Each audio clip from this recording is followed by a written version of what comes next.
Foreign Secretary. David Lammy. Mr Speaker, let me start by thanking my right honourable friend, the member for Sutton Coldfield, for securing this vital and urgent question.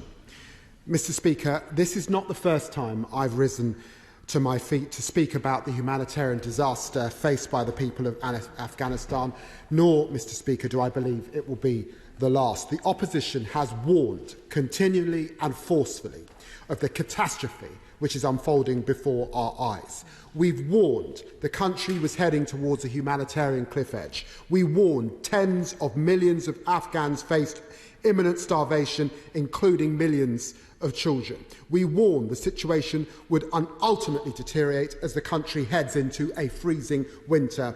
The response from the government has been sorely, sorely lacking. Quite simply, Mr Speaker, the international community has turned their backs on ordinary Afghan people in their time of greatest need. Instead of stepping up to the plate on an international stage, we've seen a complete withdrawal. It's a scandal that so far all the government has offered is to finally send the money it promised by March.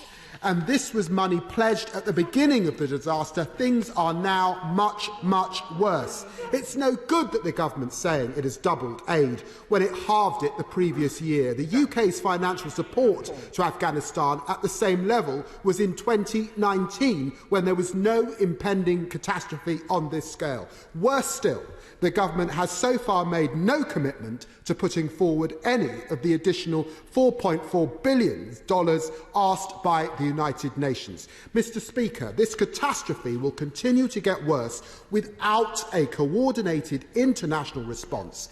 It is a moral imperative that we act, and we act swiftly to help Afghanistan in a time of its greatest need.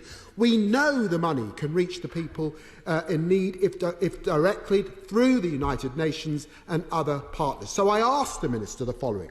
What communications has she had with her European counterparts to host the global pledging conference suggested by myself, by our former Prime Minister Gordon Brown and by the member for Birmingham Edgbaston? What representations has she made to free up the $1.2 billion sitting in the World Bank, which could be used to pay the wages of Afghan healthcare workers and teachers? Will she commit here today to donate additional funds, the additional funds the member for Sutton Coldfield called for the UN appeal, and if so, how much? Mr Speaker, the appalling scenes in Afghanistan should not divide the opinion of the House. I plead with the government to do the right and moral thing and urgently step up their response to this unfolding tragedy.